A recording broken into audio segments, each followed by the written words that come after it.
Knowledge update channel में आपका स्वागत है। 2022 का नया साल और उसमें जीएसटी रिलेटेड काफी इंपॉर्टेंट चेंजेस है। तो हम आज बात करेंगे कि जीएसटी में क्या अमेंडमेंट है जो 1 जनवरी 2022 से इफेक्टिव है।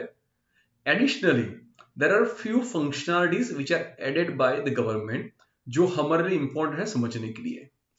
सबसे पहला बात करते हैं, सबसे important input tax credit. Input tax credit सबके लिए एक कैश है, बिकॉज अगर वो आपको नहीं मिली तो पैसा आपका गया। और गवर्नमेंट के लिए वो कैश है कि अगर कोई एलिजिबल नहीं है और उसने फेक क्लेम कर दिया है तो it's loss to the government. तो पहले से गवर्नमेंट का ऐसा था कि इनपुट टैक्स क्रेडिट मिलनी चाहिए only when the government has received money. तो पहले कैप दिया कि 20% से ज्यादा डिफरेंस नहीं होना चाहिए जो फाइलिंग में दिख रहा है और आप जो क्लेम कर रहे हो उसके अंदर। फिर 10% किया। और अभी एग्जिस्टिंग लॉ में ऐसा है कि रूल 36 सब rule 4 which capped 105% of eligible ITC.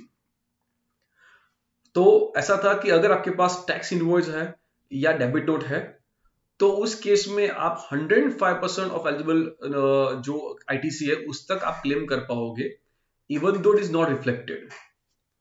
अब उसको चेंज कर दिया है और चेंज में क्या कहा कि 105% नहीं, जो भी क्रेडिट, जो भी इनवॉइसेस वो सप्लायर ने फर्निश किए हैं और आपको वो दिख रहे हैं 2A2B के अंदर, so which is been communicated to the recipient, इतना ही अमाउंट का आप इनपुट टैक्स क्रेडिट क्लेम कर पाओगे।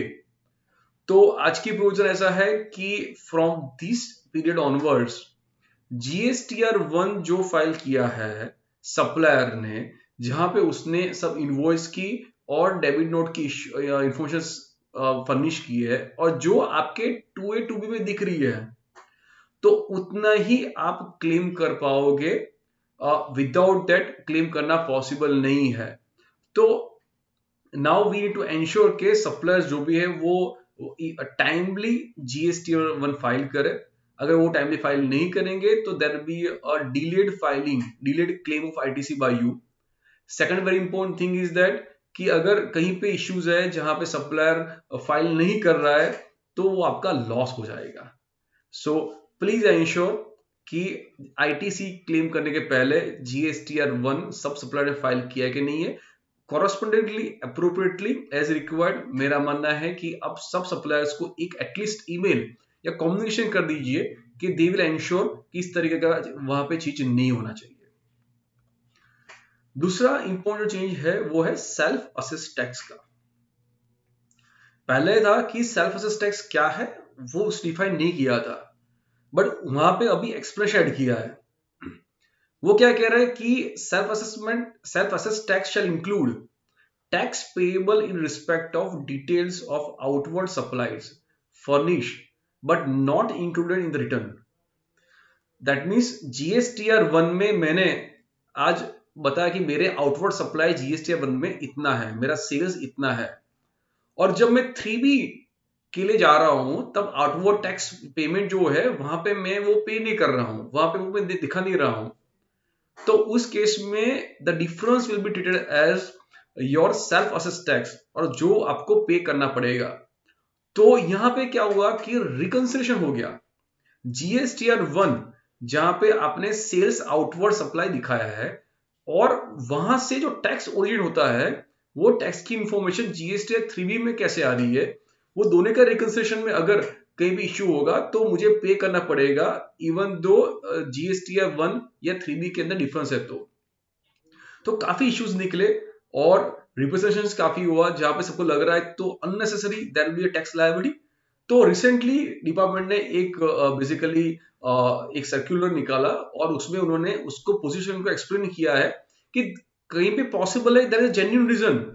जरूरी नहीं है हर टाइम वो जीएसटीआर 1 और 3B दोनों का मैच होगा।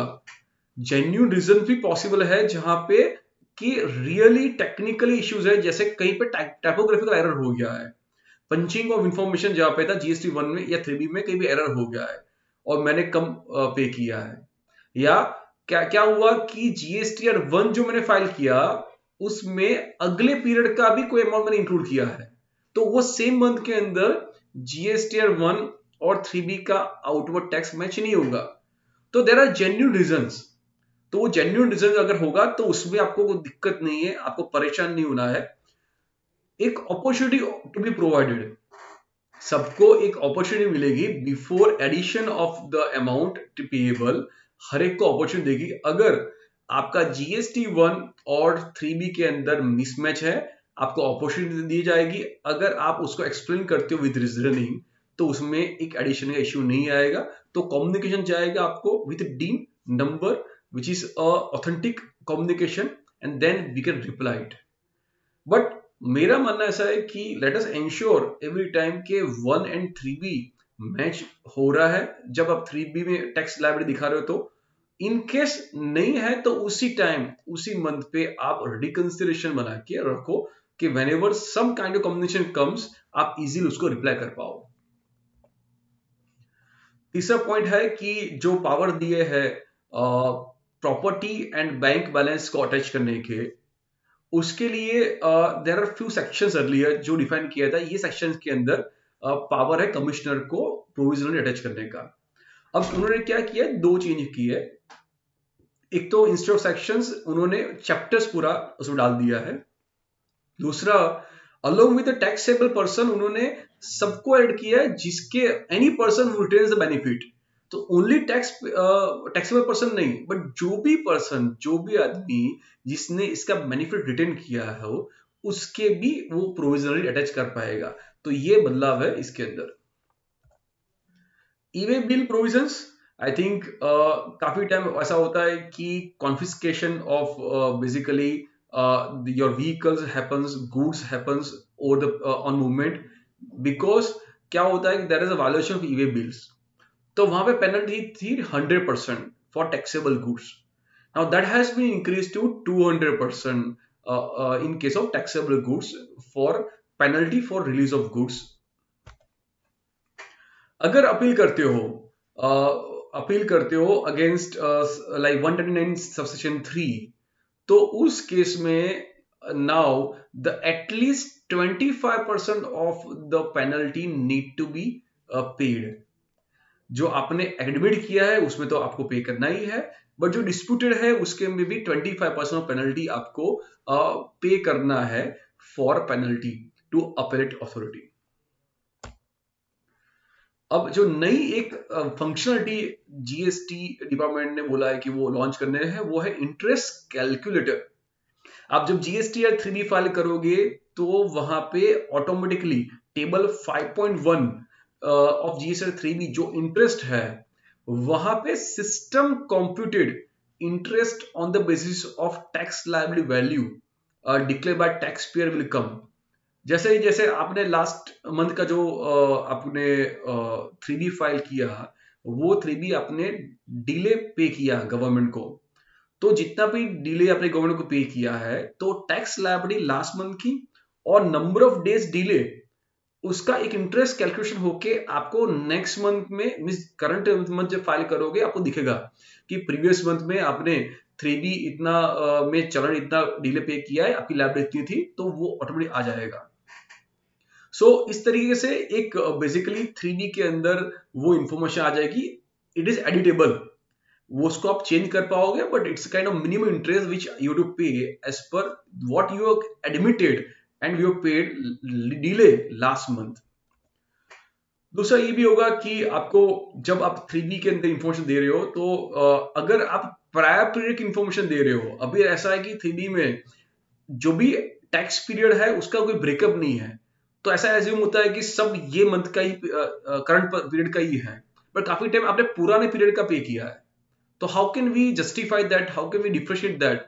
तो अभी वॉलंटरी बेसिस पे आप उसको एनेबल करके आप उसमें इंफॉर्मेशन डाल सकते हो कि प्रीवियस पीरियड का कितना मैं टैक्स पे कर रहा हूं। तो that option will be enable.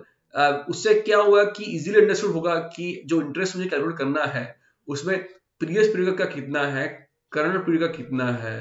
तो ये इंफॉर्मेशन कैप्चर करने के लिए ये वॉलंटरी टैब आएगा जहां पे आप जब पे कर रहे हो तो उसमें previous period का अगर आपको पे कर रहे हो तो that amount you can add separately.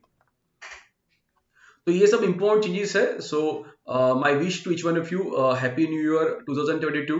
And the most important ये है कि अपने को we need to get updated and ensure that the non compliance doesn't happen. Because अगर नॉन कंप्लायंस होता है तो unnecessary there is lot of issues and hurdles, rework happens and there are different situation where we may lose a client or businesses are suffered. So let us try to see that we stick to these compliances and ensure error free filing of GST. Basis to all of you. Thank you so much.